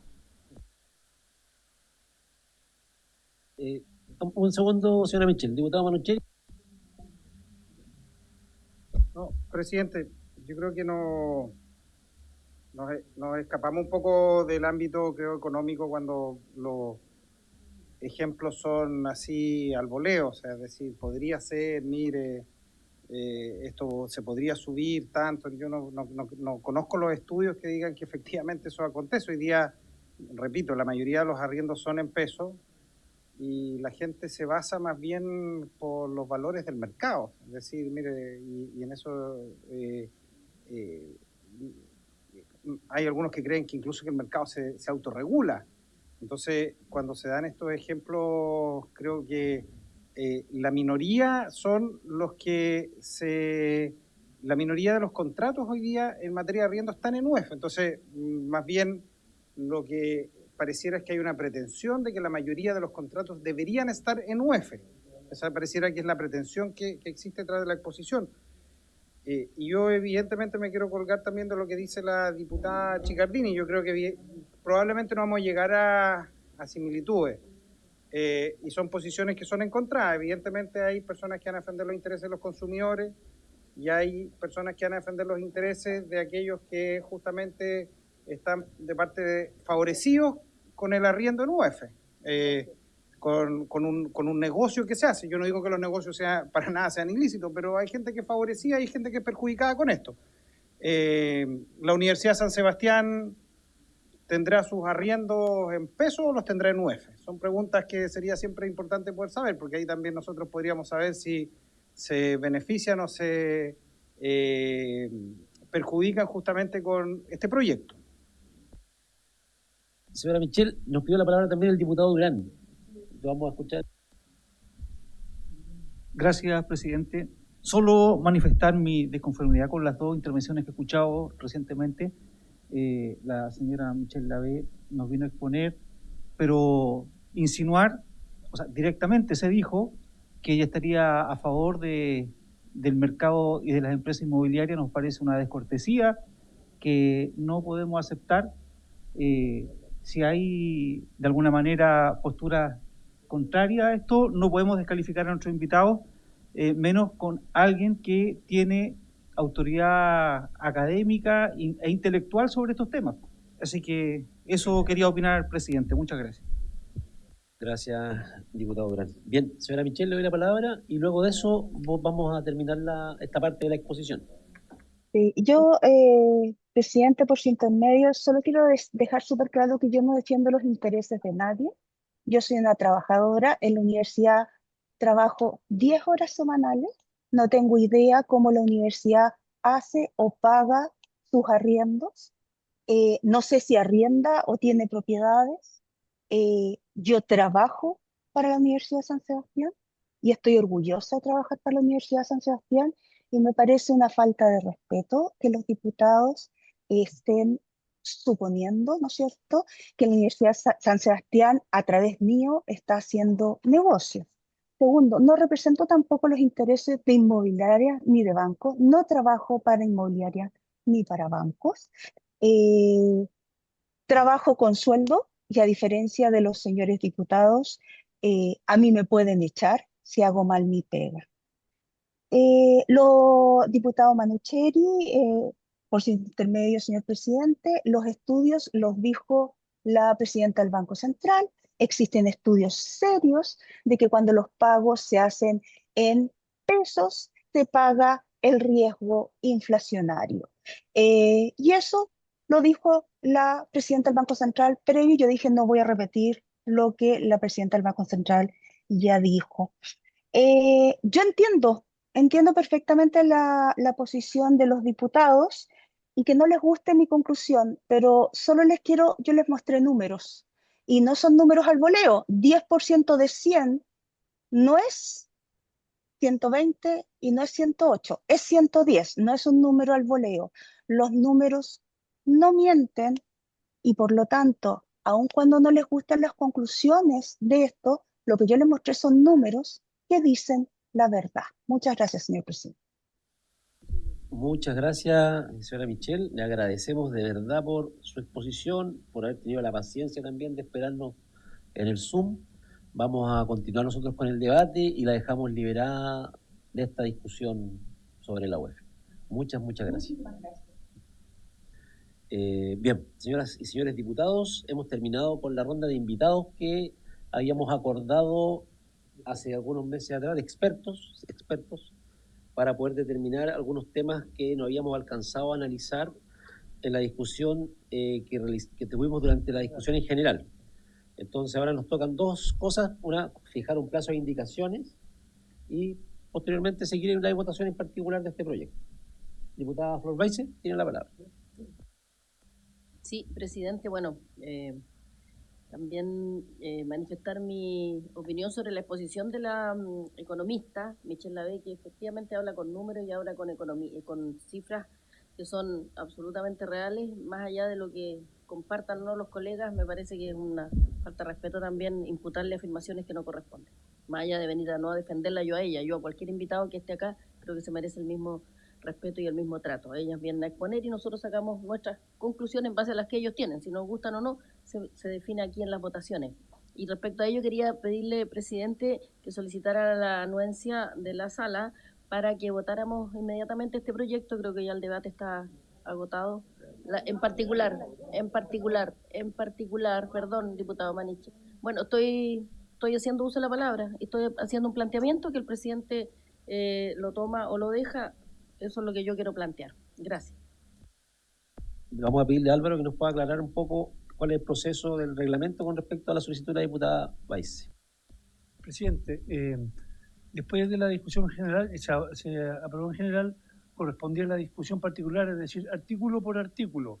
Excepcionalmente recibimos a expertos para que vinieran a hablar sobre temas puntuales. Y ahora corresponde, si no se fija un plazo de indicaciones, continuar la discusión particular, que se hace artículo por artículo. Habría que ver el artículo primero, segundo, tercero, cuarto. No, pero es que es la discusión, estamos en la discusión particular, diputado, por artículo. Ya no hay más expertos, o invitados. Lo que correspondería es, o fijan un plazo de indicaciones, o se le da lectura al artículo primero y usted se haya acuerdo para fijar plazo de indicaciones. Un segundo, la diputada hizo una propuesta, Álvaro, me preguntan si es que eso se vota o es unánime. No se requiere un acuerdo para empezar la votación. Ya estamos en la discusión y votación particular, artículo por artículo, como dice el reglamento. Salvo que establezcan plazo de indicaciones. Voy a pedir el acuerdo. Plazo de indicaciones. ¿Habría acuerdo? ¿Hay acuerdo para plazo de indicaciones? ¿No hay acuerdo por...? ¿No? ¿Hay mayoría? ¿Quién está a favor de pedir plazo de indicaciones? Eso, 3, 4... de pedir indicación, plazo de indicaciones. Y llegar hasta no, acá. Acá no, 6-4, no hay. No habría acuerdo entonces para plazo de indicaciones. Ya. Diputado Barrera. Lo que pasa es de que la citación no dice que está citado para votar, pues, sino que está para la discusión. Pero recién Álvaro aclara que estamos en la discusión en particular y que esto era excepcional. Escuchar a los expertos. No entendí de que entonces teníamos que votar. Entonces, como la votación no va a ser ahora, tenemos plazo igual para meter indicación hasta el momento de la votación. Porque no está citado para votar, pues.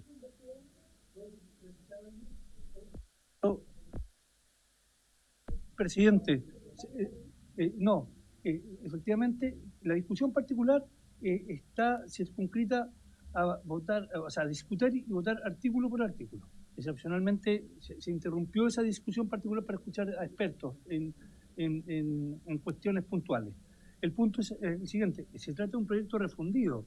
Por lo general, y también lo tengo que decir por honestidad, que cuando es un proyecto refundido, la comisión trata de buscar un acuerdo para presentar alguna indicación sustitutiva o buscar acuerdos, o si no tendríamos que votar artículo por artículo de la primera moción y después la otra que tiene un artículo que sería contradictorio si se aprueba uno de los artículos de la primera moción.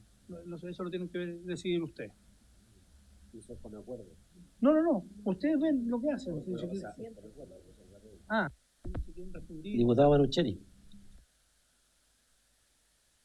Gracias, presidente.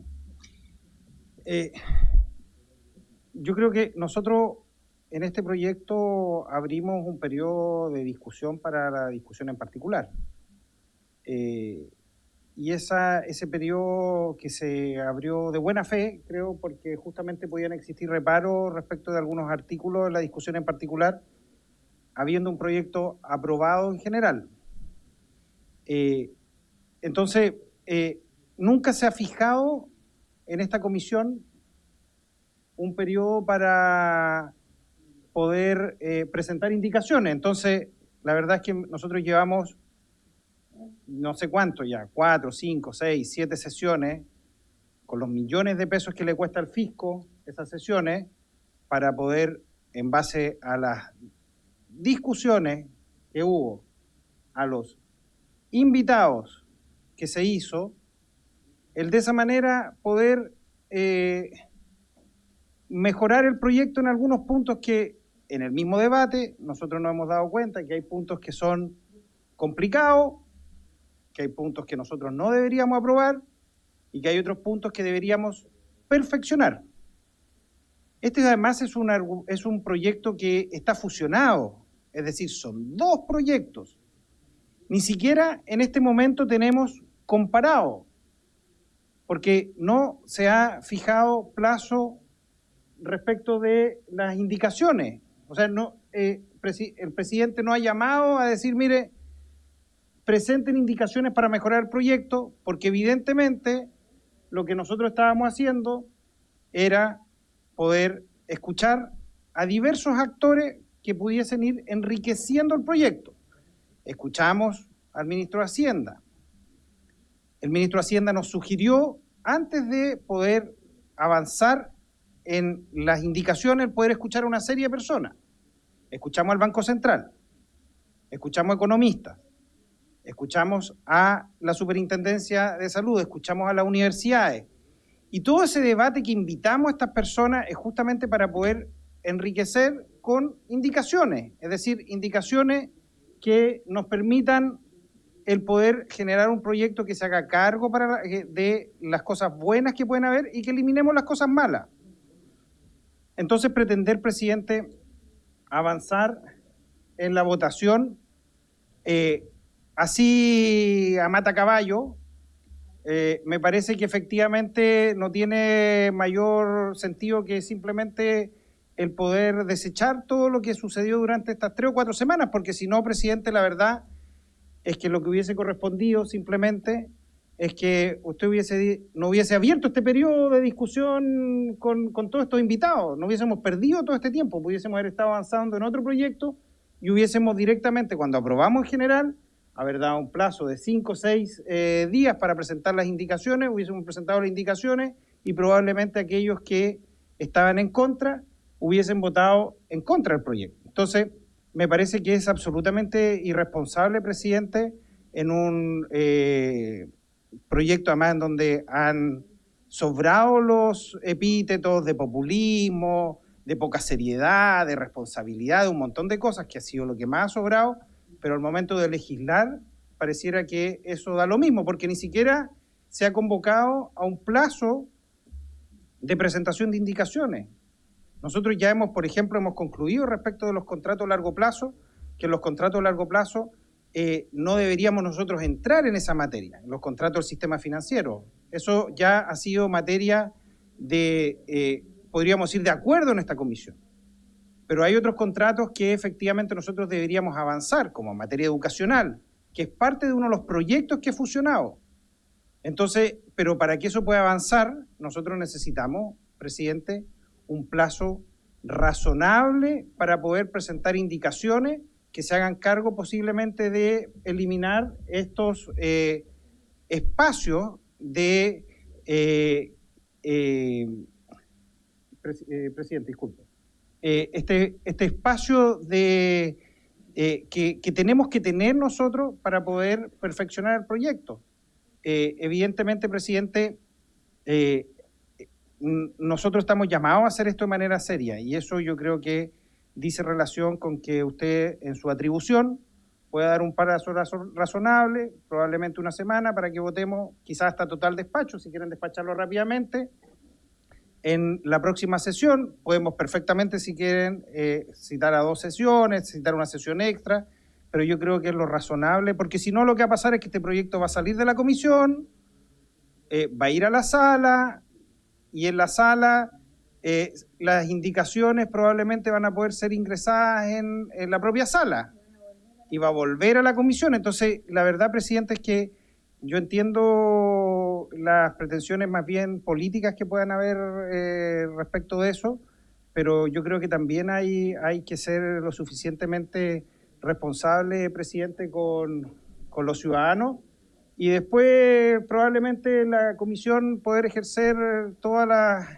implicancias que puedan debatirse respecto de la discusión en particular. Yo creo que eso es parte del debate que nosotros normalmente nos damos en el Congreso y es la manera como hemos legislado.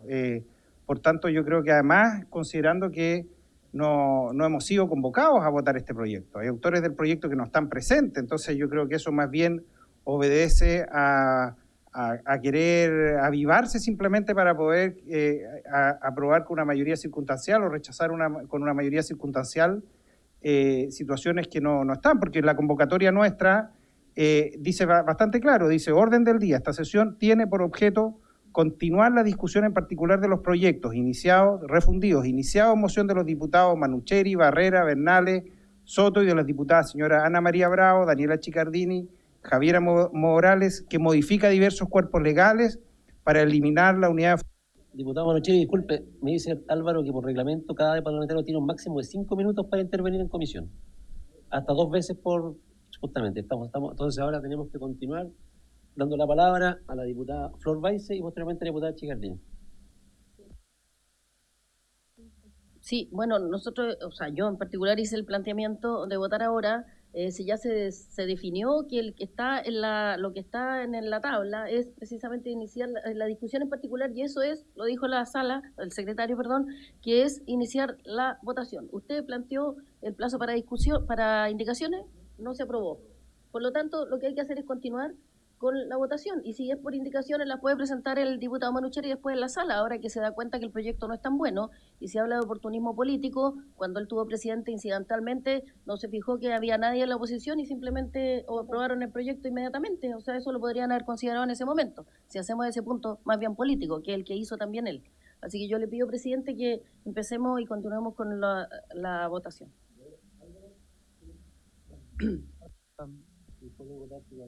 Presidente, para precisar, no es que se vote directamente, se da lectura del artículo, se discute y después se vota, salvo que quieran saltarse la discusión del artículo. Eso también quiero dejarlo claro. Esa es mi intervención, presidente.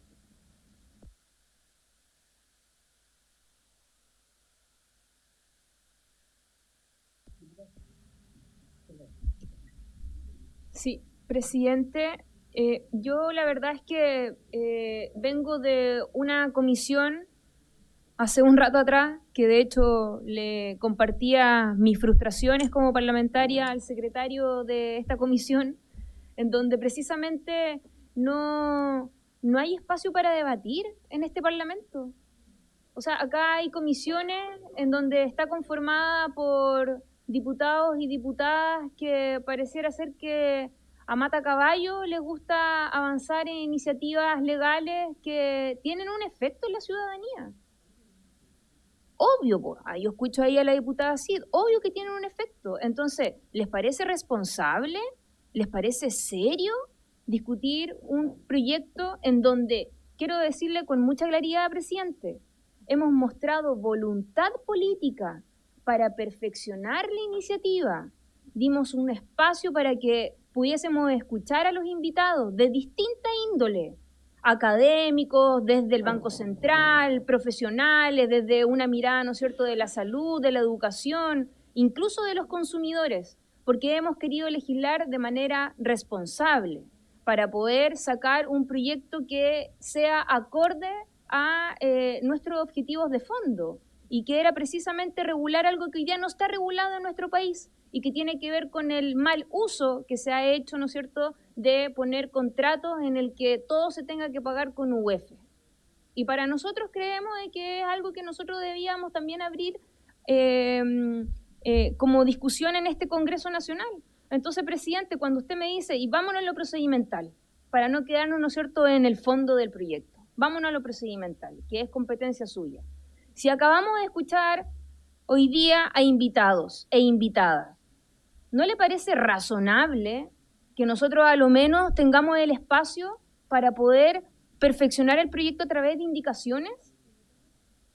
Indicaciones que yo tengo que redactar, presidente. Indicaciones que tenemos que ver artículo por artículo. Indicaciones que también me gustaría compartir y debatirlo con los compañeros que hemos suscrito esta iniciativa. O sea, esta cosa no es así tan a la rápida. Y yo creo que usted está transgrediendo lo que establece hoy día el reglamento, porque lo que se hace es abrir un espacio para que nosotros tengamos el tiempo de hacer ingreso, ¿no es cierto?, de estas modificaciones a través de las indicaciones, y después que en la próxima sesión, si ustedes quieren ponerlo hasta total despacho, yo no tengo ningún problema de discutirlo y no es que tengamos que quedar hasta las 12 de la noche, porque en eso siempre hemos estado con las voluntades para también darle celeridad a los proyectos de ley, porque efectivamente hay un problema en el que muchas veces hay iniciativas que se demoran años, décadas. Créame que soy la más interesada de que este proyecto de ley avance lo más rápido posible y llegue al Senado. Pero lo que no me parece, presidente, es que ustedes hayan utilizado una artimaña legislativa, porque en estricto rigor es una artimaña legislativa, para sacar cuenta de cuántos son la mayoría de los presentes de la oposición que no les gusta este proyecto de ley, porque ven amenazado probablemente algunos negocios, algunos intereses que de repente la UEF puede beneficiar. Entonces, presidente, yo creo de que, si me dejan hablar, presidente, por favor, porque me toca a mí la palabra y todavía no termino mis 5 minutos. Entonces, yo lo que creo, presidente, es que acá usted nos debiese dar el tiempo que corresponda para que nos podamos juntar también con nuestros asesores legislativos para debatir lo que nosotros queremos modificar. Hemos dicho que queremos dejar afuera los contratos de largo plazo como los créditos hipotecarios. Incluso lo que acaba de decir el superintendente de salud con respecto a contratos indefinidos, como es el caso, ¿no es cierto?, de los planes de salud en la ISAPRE. Entonces, ¿no le parece razonable, presidente, que a lo menos tengamos el tiempo para que nosotros podamos precisamente hacer un trabajo serio? Nosotros estamos hoy día siendo escuchados por miles de chilenos que nos están viendo a través de esta sesión que está siendo pública, televisada.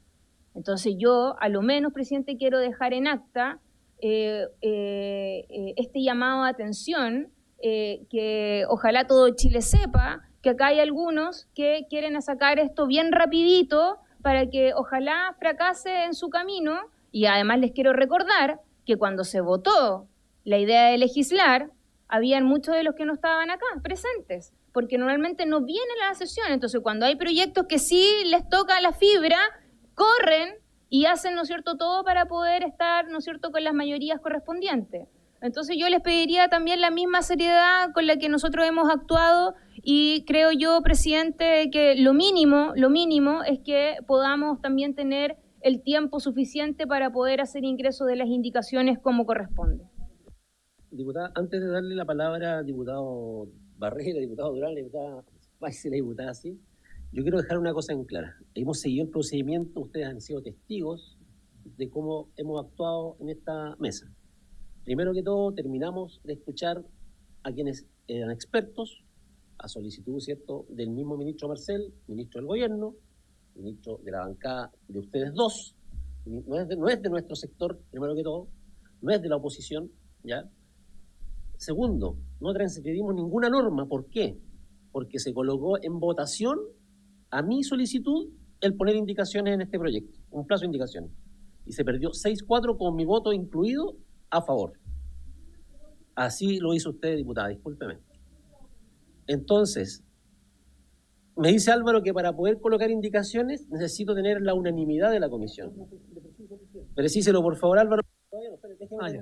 Perdón. Adicionalmente, usted hace afirmaciones de situaciones que podrían ser que estamos a favor de o apoyando a, y eso yo no lo voy a permitir. Yo creo que aquí estamos todos trabajando en pos del bien común de la sociedad. Primero que todo, estamos trabajando por los consumidores, estamos trabajando para ayudar a que Chile mejore, y en eso hemos sido súper claros y hemos tratado de construir en esta comisión. Por otro lado, hemos tratado de ser súper equilibrados en la manera de dirigir esta mesa, tanto hacia el sector de la oposición como al sector del oficialismo. Y esta discusión que estamos teniendo hoy día, que creo que es irrelevante, creo que no deberíamos haberla tenido, o sea, estamos discutiendo algo que claro, ya Álvaro lo manifestó, o sea, lamentablemente estamos en votación en particular, y los expertos eran una excepción a la regla aprobada por la comisión en una petición unánime. Entonces, no podemos seguir en la discusión en este punto, primero que todo. Yo voy a dar la palabra para referirnos a otros puntos luego de que escuchemos a Álvaro.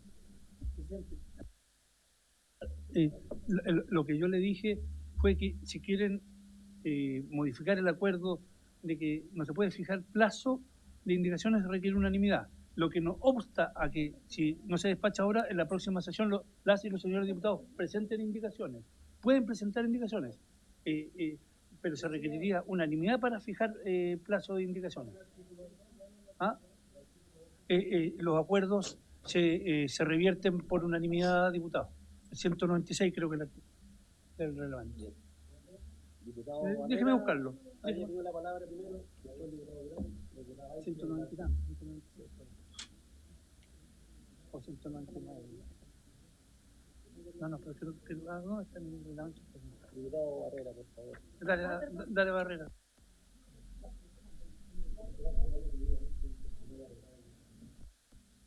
Sí, gracias, presidente. Yo solamente quiero apelar un poquito al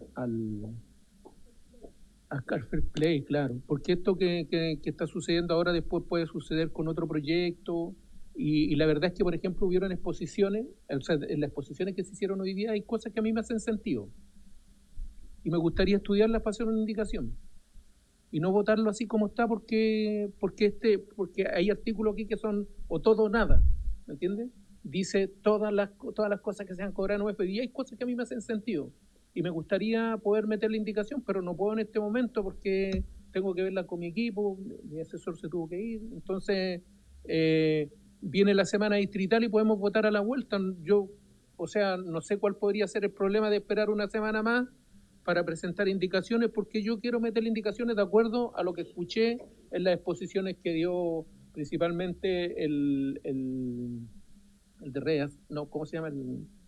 Se me olvidó, el de salud, el superintendente, claro, y también la economista. Entonces, creo de que, primero, como decía la diputada Sicardini a través de su intermedio, para el fair play. O sea, porque en algún momento le puede tocar a otro y también espera la buena voluntad de los demás. No estamos apurados, no sé qué nos apura, no sé si tenemos otro proyecto. Bueno, tenemos muchos proyectos a la fila, pero viene la semana distrital y solamente va a ser una sesión más. Entonces, eso, presidente.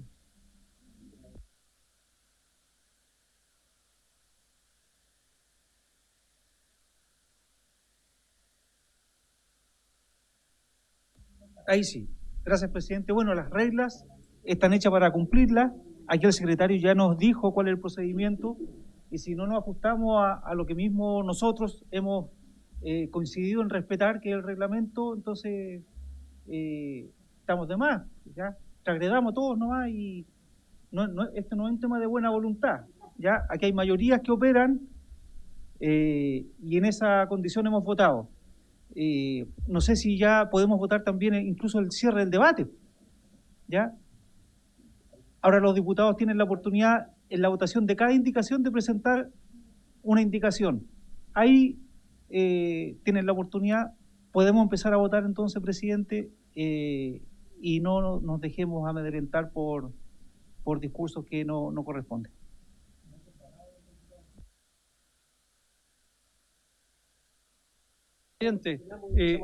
Presidente, respondiéndole al estimado diputado Manuchari, el inciso final del artículo 196 dice textualmente: solo por la unanimidad de los diputados presentes en la comisión podrá revocarse un acuerdo previo válidamente adoptado. No requeriría unanimidad para establecer plazo. ¿Ah? El acuerdo previo fue que no se fijaba plazo para indicaciones. Sí, se votó 6-4.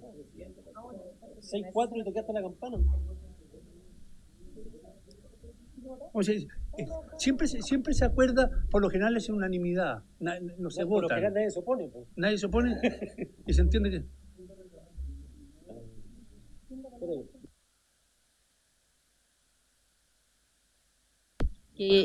Solicitar que iniciemos la votación, presidente, y que solicite que sea sin discusión, además, porque aquí estamos puro dilatando y escuchando aquí, como dijo la diputada Chicardini, que todo Chile sepa que nosotros tenemos, no sé, hace afirmaciones que son absolutamente falta de respeto, y yo a lo menos no acepto esa superioridad moral que vienen a dar ahora, y que cuando se votó la primera vez, incidentalmente, tomaron la mayoría y así opera la democracia, se cumplieron las reglas y nosotros ahora pedimos que se cumplan también para avanzar.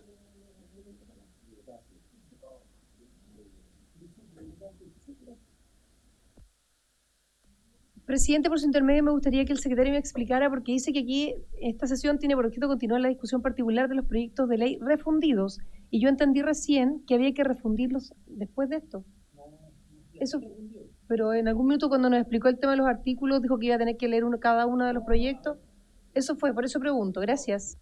Le preciso, la regla general y por un tema de técnica legislativa se trata de buscar una indicación sustitutiva cuando son muchos o varios mociones refundidas, que es la sala la que autoriza petición de la comisión y se refunden, se busca un texto de indicación sustitutiva que reemplaza a esos textos.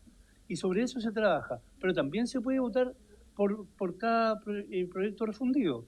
Y si se aprueban esos artículos, se entenderán rechazados los que son incompatibles del otro proyecto refundido.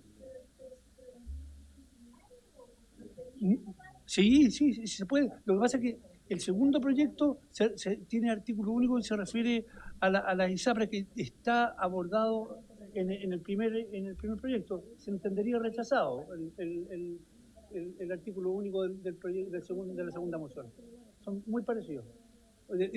Es de consumidores, ahora me acordé. Aborda el tema de consumidores. Presidente Manuchari. Chicardini.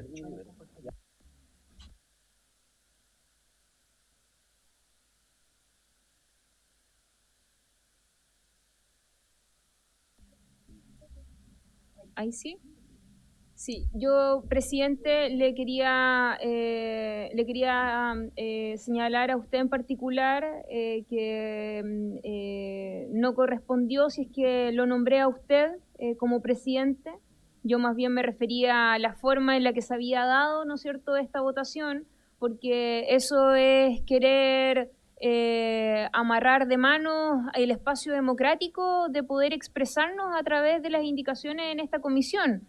A eso me refería, y perdón si es que en este caso lo emplacé a usted en particular como presidente. En ningún caso esa fue mi intención, más bien creo que usted ha tenido una muy buena conducción porque ha tratado de generar la ecuanimidad que se requiere en una comisión con tanta diversidad de miradas, de posiciones y de posturas políticas. Pero lo que a mí me parecería correcto, presidente, es que nosotros podamos pedirle la voluntad a los diputados de que podamos dejar la votación para la semana después de la distrital. Y yo les pido de que ojalá puedan reflexionar y recapacitar para poder sacar un buen proyecto de ley. Y lo más probable es que ya la definición que tiene la conformación de esta comisión, que tiene mayoría, no va a ser así, pero permítanos a lo menos generar el debate. O sea, nosotros no nos pueden censurar de querer discutir. ¿Y sabe qué? Vamos a llegar a una situación tan tragicómica que usted me va a decir, ya a ver cómo vamos a votar el artículo, y yo le voy a pedir, por favor, deme tiempo para poder redactar la indicación. O sea, a eso queremos llegar. Entonces, presidente, por favor, yo le pido, por un tema de responsabilidad con el Parlamento, con la seriedad que hoy día se requiere en la política, por eso desprestigiada está la clase política, particularmente esta institucionalidad como Congreso Nacional, porque damos un triste espectáculo a quienes hoy día están siguiendo esta sesión, que no somos capaces de ponernos de acuerdo en algo tan simple como permitirnos mejorar un proyecto de ley.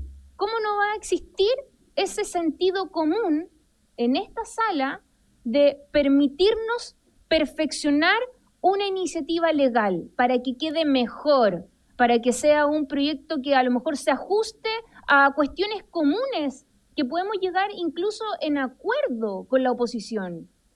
Y además hemos escuchado algunas posiciones por parte de los invitados que sería sensato incluso debatir o regular, mejor dicho, el uso de la UEF en contratos de corto plazo. ¿O ustedes creen que es razonable que la escuelita de fútbol hoy día la cobren en UEF?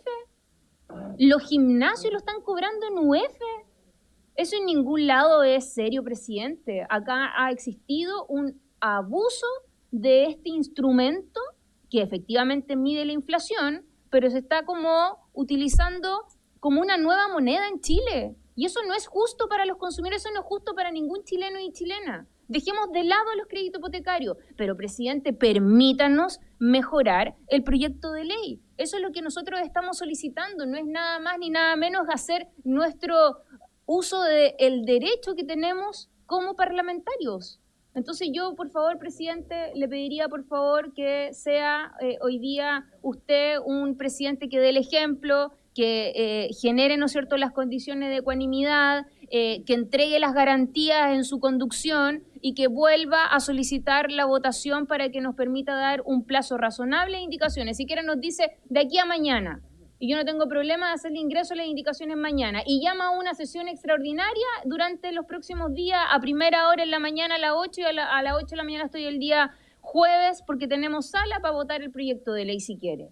Si tampoco le estamos pidiendo algo tan irracional, es algo que a toda lógica creo que nos hace un poco más amigable el espacio que estamos teniendo acá en este ambiente a veces un poco inhóspito, pero que evidentemente es importante dar demostrar o dar esas señales de querer hacer las cosas bien. Eso es lo que nosotros le estamos pidiendo, presidente, por favor.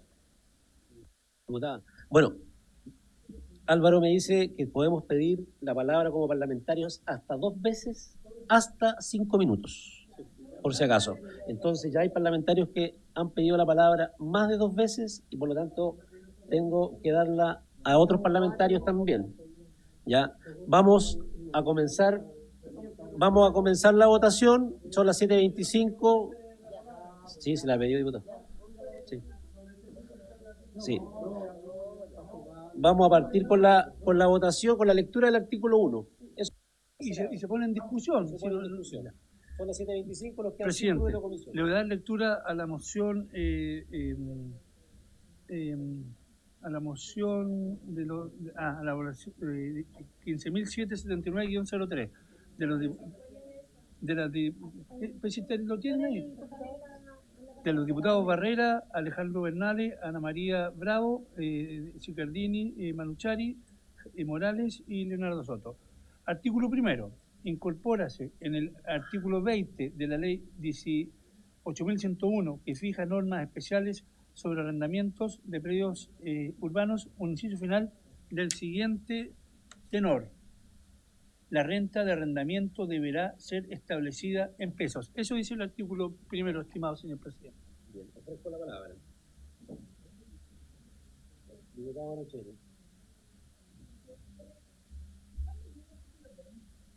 No. Se está modificando el artículo 20. Al medio. En el medio. Perdón, para precisar, pido disculpas. El comparado tiene el texto vigente, la primera moción y la segunda moción. Y la primera moción tiene 4 artículos y la segunda moción tiene un artículo único. Eso.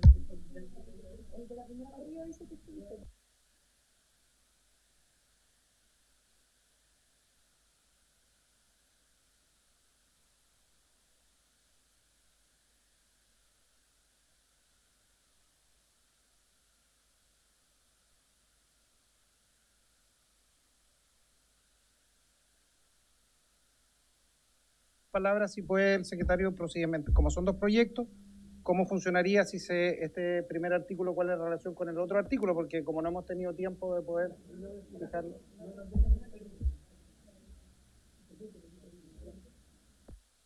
Diputado, este artículo, los primeros 3 artículos no tienen problema. El artículo 4 es el que choca o está en contraposición con el artículo único de la segunda moción. ¿Ah? Sí. ¿Quién tiene la palabra? En discusión. Ahora sí. No, presidente. Yo creo que efectivamente este primer artículo creo que es de los más relevantes y de los que justamente han tenido menos reparos también en la discusión nuestra, que dice relación con los arriendos.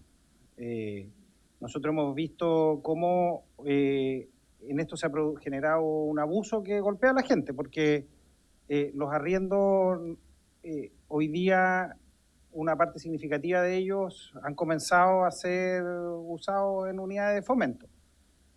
Nosotros hemos escuchado a hartos especialistas respecto de los problemas que pudiese existir en los contratos de largo plazo.